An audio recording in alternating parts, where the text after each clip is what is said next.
Hi friends, എല്ലാവർക്കും മിത്തൂസ് വേൾഡിൻ്റെ പുതിയൊരു വീഡിയോയിലേക്ക് സ്വാഗതം. ഇന്ന് ഞാൻ വന്നേക്കുന്നത് എല്ലാവരുടെയും പ്രിയപ്പെട്ട പൊതിച്ചോറായിട്ടാണ് കേട്ടോ. പൊതിച്ചോറിൻ്റെ റെസിപ്പി നിങ്ങൾക്ക് എല്ലാവർക്കും അറിയായിരിക്കും. എന്നാലും ഞാൻ എൻ്റേതായിട്ടുള്ള രീതിയിലൊരു പൊതിച്ചോറ് ചെയ്തപ്പോൾ നിങ്ങൾക്ക് കൂടെ ഒന്ന് ഷെയർ ചെയ്യാമെന്ന് വിചാരിച്ചു. ഒരുപാട് കറികളൊന്നും ഇല്ല കേട്ടോ. അതായത് എൻ്റെ അമ്മ എനിക്ക് തന്നിട്ടുള്ള, അതായത് ഞാൻ കോളേജ് കാലഘട്ടങ്ങളിലും സ്കൂളിലൊക്കെ പഠിക്കാൻ പോകുന്നപ്പോൾ എൻ്റെ അമ്മ എനിക്ക് തന്നിട്ടുള്ള പൊതിച്ചോറ്, ആ ഒരു പൊതിച്ചോറാണ് ഞാൻ നിങ്ങൾക്ക് വേണ്ടിയിട്ട് ചെയ്തിട്ടുള്ളത് കേട്ടോ. മീൻ വറുത്തത്, പിന്നെ ഒരു തോരൻ, ചമ്മന്തി, നാരങ്ങ അച്ചാർ, ഇത്രയേ ഉള്ളൂ കേട്ടോ. ഇത് ഭയങ്കര ടേസ്റ്റായിരുന്നു കേട്ടോ. ഞാൻ കഴിച്ച സമയത്ത് എനിക്ക് ഒരുപാട് ഇഷ്ടമായി. ഒരുപാട് കാലത്തിന് ശേഷമാണ് കേട്ടോ ഞാനൊരു പൊതിച്ചോറ് കഴിക്കുന്നത്. അപ്പോൾ അതിൻ്റേതായിട്ടുള്ളൊരു സ്പെഷ്യൽ ടേസ്റ്റ് തന്നെ ഉണ്ടായിരുന്നു. നിങ്ങൾക്ക് എല്ലാവർക്കും പൊതിച്ചോറ് ഇഷ്ടമായിരിക്കുമല്ലോ. എല്ലാവർക്കും പൊതിച്ചോറെന്ന് പറയുമ്പോഴത്തേക്ക് ചിലപ്പം ഒരുപാട് കറികൾ കാണും, കറികളൊന്നുമില്ലാതെ ചമ്മന്തി മാത്രം വെച്ചിട്ടുള്ള പൊതിച്ചോറ് കാണും. ഇപ്പം ഞാൻ കൊണ്ടുപോയിട്ടുള്ളത് ഈ ഒരു പൊതിച്ചോറാണ് കേട്ടോ. ഒരു മീൻ കാണും, അല്ലെങ്കിൽ ഓംലെറ്റ് ഉള്ളപ്പോൾ ഓംലെറ്റ് കാണും, അപ്പോൾ മീൻ കാണത്തില്ല. അപ്പോൾ ഈ ചമ്മന്തി, തോരൻ, അച്ചാർ ഇത്രയൊക്കെ തന്നെ ധാരാളം അല്ലേ.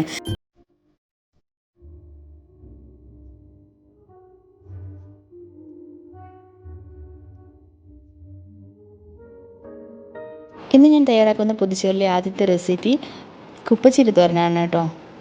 കുപ്പച്ചീര നിങ്ങൾ കേട്ടിട്ടുണ്ടോ? കേട്ടിട്ടുള്ളവർ കാണും, കേൾക്കാത്തവരും കാണും. നമ്മുടെ തൊടിയിലും പറമ്പിലൊക്കെ ധാരാളമായിട്ട് കാണുന്നുണ്ട്. പക്ഷേ ഇത് എല്ലാവർക്കും അറിയത്തില്ല ഇത് നമ്മൾ കഴിക്കാൻ ഉപയോഗിക്കുന്നതാണോ എന്ന്. പലരും ഇത് പറിച്ച് കളയാറാണ് പതിവ്. പക്ഷെ ഞങ്ങൾ ഇവിടെയൊക്കെ എടുക്കാറുണ്ട്. ഇന്ന് എൻ്റെ വീട്ടിൽ നിന്ന് കിട്ടിയതാണ് കേട്ടോ. ഇത്രയും കുപ്പച്ചീര കിട്ടിയിട്ടുണ്ട്. ഇതാണ് നമ്മൾ തോരത്തിനായിട്ട് എടുക്കുന്നത്. ഇതിൻ്റെ പൂവ് നമ്മൾ എടുക്കില്ല, നമ്മൾ കളഞ്ഞിട്ട് ബാക്കിയുള്ള ഭാഗങ്ങളാണ് നമ്മളത് തോരത്തിനായിട്ട് ഉപയോഗിക്കുന്നത്. പൂവിട്ടാൽ ചിലപ്പോൾ അതിൻ്റെ ടേസ്റ്റ് വ്യത്യാസം വരുമായിരിക്കും. ഈ ഒരു പൂവിലാണ് ഇതിൻ്റെ വിത്തും ഉള്ളത്. ഇപ്പോൾ നമ്മളിത് നന്നായിട്ട് കഴുകി വൃത്തിയാക്കി വെച്ചിരിക്കുന്നതാണ്. ഇതിന് ഈ പൂവെടുത്ത് കളഞ്ഞതിന് ശേഷം ഞാൻ ഒന്നുകൂടി ഒന്ന് വാഷ് അല്ലെങ്കിൽ അതിൻ്റെ പൂവിൻ്റെ ആ ഒരു അംശം അതിൽ കാണും. ഇതുപോലെ കുഞ്ഞായിട്ട് അരിഞ്ഞ് വെച്ചേക്കുവാണ്.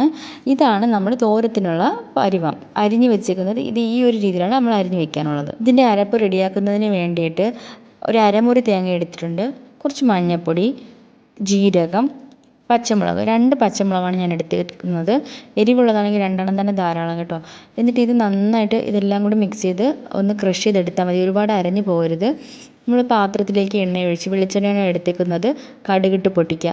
കടുക് നന്നായിട്ട് പൊട്ടി വരുന്ന ടൈമിൽ ഞാനിതിൽ വേറൊരു ഐറ്റം കൂടി ചേർക്കുന്നുണ്ട്. എനിക്ക് ഭയങ്കര ഇഷ്ടമാണ്. നിങ്ങളൊന്ന് ചേർത്ത് നോക്കൂ, അത് ഇഷ്ടപ്പെടും. ഉഴുന്ന് പരിപ്പ് ഞാനിതിൽ ചേർക്കുന്നുണ്ട്. നന്നായിട്ട് മൂത്ത് വരുന്ന ആ ഒരു ടൈമിൽ ഒരു മണമൊക്കെ വരുന്നത്, അത് ഇതിന് നല്ലൊരു സ്പെഷ്യൽ ടേസ്റ്റ് കൊടുക്കും കേട്ടോ. എനിക്ക് ഭയങ്കര ഇഷ്ടമാണ് ഉഴുന്ന് തോരത്തിലൊക്കെ ഇടുന്നത്. ഇടാത്തവരുണ്ടെങ്കിൽ ഒന്ന് ട്രൈ ചെയ്ത് നോക്കട്ടെ. നമ്മുടെ ആ ടേസ്റ്റിന് ഒരു നല്ല വ്യത്യാസം വരാൻ ഉഴുന്ന് പരിപ്പ് ചേർക്കുന്നത് നല്ലതായിരിക്കും കേട്ടോ. അതിനുശേഷം 2 പച്ചമുളക് കൂടി ഞാനിതിൽ ചേർക്കുന്നുണ്ട്. ഇത് എല്ലാം കൂടി നന്നായിട്ടൊന്ന് മിക്സ് ചെയ്ത് ഒരു കളർ മാറി വരുന്ന ആ ഒരു ടൈമിൽ നമ്മൾ അരിഞ്ഞ് വെച്ചേക്കുന്ന ആ ഒരു ചീര നമ്മളിതിലേക്ക് മിക്സ് ചെയ്ത് കൊടുക്കുക. ഈ ഒരു ടൈമിൽ നമ്മൾ കുറച്ച് ഉപ്പ് ഇടാവൂ. കാരണം നമ്മൾ അരിഞ്ഞ് വെച്ചേക്കുന്നതിൻ്റെ ക്വാണ്ടിറ്റി വളരെയധികം ഇത് വാടി വരുന്ന സമയത്ത്, വഴണ്ട് വരുന്ന സമയത്ത് ഇത് കുറയാൻ ചാൻസ് ഉണ്ട്. അപ്പോൾ നമ്മൾ ആദ്യമേ ആ ഒരു ക്വാണ്ടിറ്റി ഒരുപാട് നമ്മൾ അരിഞ്ഞ് വെച്ചേക്കുമ്പോൾ ഒരുപാട് കാണും. അതനുസരിച്ച് ഉപ്പിട്ട് കൊടുത്താൽ ചിലപ്പോൾ ഇത് ഉപ്പ് കൂടി പോകാൻ ചാൻസ് ഉണ്ട്. ഈ ഒരു വഴണ്ട് വരുന്ന ഒരു ടൈമിൽ ഉപ്പിട്ട് കൊടുത്താൽ അതായിരിക്കും കറക്റ്റ് ആയിട്ടുള്ളത്. ഈ ഒരു നന്നായിട്ട് വഴണ്ട് വരുന്ന ടൈമിലാണ് നമ്മൾ അരപ്പ് ചേർത്ത് കൊടുത്തിട്ട് അടച്ച് വെച്ച് വേവിക്കുക.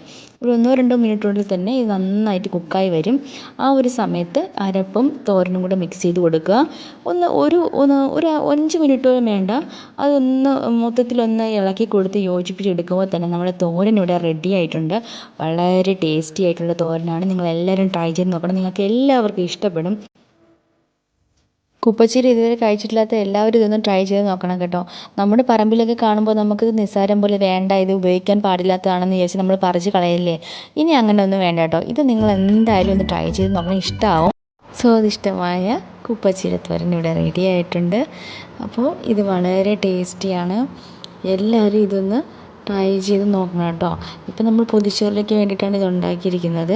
അപ്പോൾ ഇനി അടുത്ത റെസിപ്പി എന്ന് പറയുന്നത്, പൊതിച്ചോറിലേക്ക് അടുത്ത വേണ്ടത് നമ്മൾ മീൻ വറുത്തതാണ് ഉണ്ടാക്കാൻ പോകുന്നത്. എനിക്കിവിടെ ചാള മീനാണ് കിട്ടിയിരിക്കുന്നത്. അപ്പോൾ ഞാൻ ചാള മീൻ കഴുകി നന്നായിട്ട് വൃത്തിയാക്കാൻ വേണ്ടി എടുത്ത് വെച്ചേക്കുന്നതാണ് കേട്ടോ. നല്ല മീനായിരുന്നു. അപ്പോൾ അത് നന്നായിട്ട് അതിൻ്റെ എല്ലാം കളഞ്ഞ് വൃത്തിയാക്കി വെച്ചേക്കുവാണ്. എന്നിട്ട് നടുക്ക് ഞാൻ കുറച്ച് വരകളൊക്കെ ഇട്ട് കൊടുത്തിട്ടുണ്ട്. അത് എന്തിനാണെന്ന് വെച്ചാൽ മസാലകളൊക്കെ ഇടുമ്പോൾ അതിൻ്റെ അകത്തോട്ട് തന്നെ നന്നായിട്ട് മസാലകളൊക്കെ പിടിക്കാൻ വേണ്ടിയിട്ടാണ് അങ്ങനെ വരഞ്ഞു കൊടുക്കുന്നത്. ഇതിലേക്ക് ആവശ്യത്തിന് ഉപ്പ്, പിന്നെ മുളക് പൊടി, മഞ്ഞൾപ്പൊടി, കുരുമുളക് പൊടി ഞാൻ ഇവിടുത്തെ കുറച്ച് അധികം ഇടുന്നുണ്ട് കേട്ടോ. കുരുമുളകിൻ്റെ ഫ്ലേവർ മീൻ വറുത്തതിൽ നല്ലൊരു രുചി തരുന്ന ഒന്നാണ് കേട്ടോ. അപ്പോൾ ഞാൻ മുളക് പൊടിയേക്കാളും കൂടുതൽ കുരുമുളക് പൊടിയാണ് ഇവിടെ ചേർക്കുന്നത്. അപ്പോൾ അതിന് ശേഷം നമ്മുടെ കൈ വെച്ചിട്ട് തന്നെ നന്നായിട്ടൊന്ന് ഇളക്കി യോജിപ്പിച്ചെടുക്കുക. എല്ലാ സ്ഥലങ്ങളിലും മീനിൻ്റെ എല്ലാ ഭാഗങ്ങളിലും ഈ മസാല പിടിക്കുന്നതിന് വേണ്ടിയിട്ട് നന്നായിട്ടൊന്ന് ഇളക്കി കൊടുക്കുക. കൈ വെച്ച് തന്നെ നന്നായിട്ടൊന്ന് ഇളക്കി കൊടുക്കണം. അതിനുശേഷം ഏകദേശം ഒരു അരമണിക്കൂർ അല്ലെങ്കിൽ 1 മണിക്കൂറോളം നമ്മൾ ഇത് റെസ്റ്റ് ചെയ്യാൻ വയ്ക്കണം. ഫ്രിഡ്ജിൽ വയ്ക്കുകയാണെങ്കിൽ അത് ഏറ്റവും നന്നായിരിക്കും. കുറച്ച് നല്ലതായിട്ട് സെറ്റായി കിട്ടും. ഈ മസാലകളെല്ലാം പിടിച്ചിട്ട് നല്ല സെറ്റായി കിട്ടും. അതിന് ശേഷം നമുക്കിത് വറുത്തെടുത്താൽ മതിയാവും. വെളിച്ചെണ്ണയിലാണ് ഞാനിത് വറുത്തെടുക്കുന്നത്.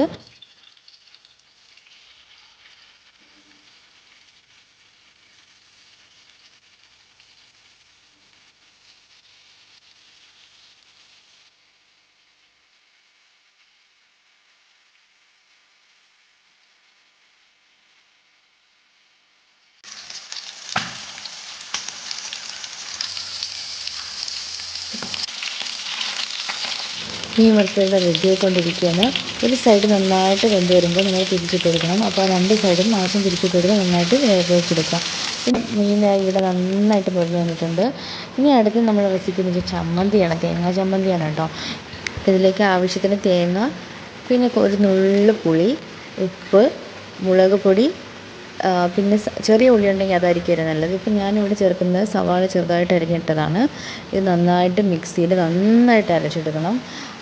പിന്നെ അതിന് ശേഷം സ്പെഷ്യൽ ഐറ്റം കൂടി ഞാൻ ആഡ് ചെയ്യുന്നത്. നന്നായിട്ടൊന്ന് അരച്ചെടുത്തതിന് ശേഷം 2 3 ഒരു കറിവേപ്പില കൂടി ഇതിലിട്ട് നന്നായിട്ട് അരച്ചെടുക്കും. ഭയങ്കര ടേസ്റ്റാണ് കേട്ടോ. ചമ്മന്തി ഇവിടെ റെഡി ആയിട്ടുണ്ട്. പൊതിച്ചോറ് റെഡിയാക്കുന്നതിന് വേണ്ടിയിട്ട് നേരത്തെ തന്നെ വാഴയില നന്നായിട്ട് ചൂടാക്കി വെച്ചിട്ടുണ്ടായിരുന്നു കേട്ടോ. അതിലേക്ക് നല്ല ചൂട് ചോറ് വിളമ്പി വയ്ക്കുകയാണ്. അതിനുശേഷം മീൻ വറുത്തതാണ് ഇതിലേക്ക് വെച്ച് കൊടുക്കുന്നത്. ഞാൻ 2 മീൻ വറുത്തത് ഇതിൽ വെക്കുന്നുണ്ട്. ഞാൻ നേരത്തെ പറഞ്ഞതുപോലെ തന്നെ എൻ്റെ സ്കൂൾ ടൈമിൽ കോളേജ് ടൈമിലൊക്കെ ഞാൻ എങ്ങനെയാണ് പൊതിച്ചോറ് കൊണ്ടുപോയത് അതുപോലെയാണ് ഞാൻ ഇതിപ്പോൾ തയ്യാറാക്കിയിട്ടുള്ളത് കേട്ടോ. തോരനും വെച്ച് കൊടുത്തു, പിന്നെ ഒരു ഉരുള ചമ്മന്തിയും, പിന്നെ നാരങ്ങ അച്ചാറുമാണ്. ഞാൻ പഠിക്കുന്ന ടൈമിൽ ഇത്രയൊക്കെ കാണത്തുള്ളൂ കേട്ടോ എൻ്റെ പൊതിച്ചോറിൽ.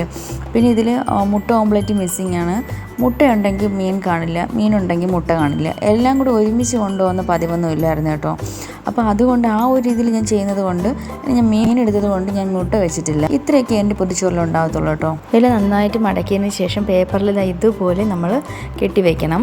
അതിനുശേഷം ഞാൻ ഏകദേശം ഒരു 6 മണിക്കൂറോളം ഇത് എടുക്കാതെ മാറ്റി വെച്ചിരുന്നു. എന്നാൽ മാത്രമേ അതിൻ്റെ രുചി കറക്റ്റായിട്ട് നമുക്കതിൽ കിട്ടത്തുള്ളൂ. 6 മണിക്കൂർ ആയതിനു ശേഷം ഞാനിത് കഴിക്കാനായിട്ട് എടുക്കുവാണ് കേട്ടോ. അപ്പം ഞാൻ അതൊക്കെ പേപ്പറത്ത് മാറ്റി വരുന്ന ആ ഒരു ടൈമിൽ തന്നെ ആ ഇലയുടെ ഒരു മണം നമുക്ക് ഇങ്ങനെ അറിയാം. ആ ഇലയൊക്കെ നന്നായിട്ട് വാടിയിട്ടുണ്ട്. ആ ചൂടോടുകൂടി നല്ല ചൂട് ചോറല്ലായിരുന്നോ ഇല വാട്ടിയെങ്കിൽ പോലും ആ ചൂട് ചോറിൻ്റെ ഒരു ഇതും കൂടെ ആകുമ്പോഴത്തേക്കും നല്ല ഫ്ലേവർ ഉണ്ടായിരുന്നു. ഇലയുടെയും കറികളുടെയും എല്ലാം കൂടി ഇരുന്ന് നല്ലൊരു എന്താ പറയുക, മൊത്തത്തിൽ എല്ലാത്തിൻ്റെ ഒരു ഫ്ലേവർ വന്നതുകൊണ്ട് ആ ഇലയുടെ മണം ഒരു സ്പെഷ്യലാണ്. എനിക്കാണെങ്കിൽ ഒരുപാട് ഇഷ്ടമാണ്. ഞാൻ ഒരുപാട് കാലത്തിന് ശേഷമാണ് ഒരു പൊതിച്ചോറ് കഴിക്കുന്നത്. അപ്പോൾ അതിൻ്റേത് എനിക്ക് ഭയങ്കര രുചിയായിട്ട് തോന്നി കേട്ടോ. അപ്പോൾ നിങ്ങൾക്ക് എല്ലാവർക്കും പൊതിച്ചോറ് ഇഷ്ടമായിരിക്കും. ഈ പൊതിച്ചോറ് ഇഷ്ടമുള്ളവരാരും കാണത്തില്ലല്ലോ.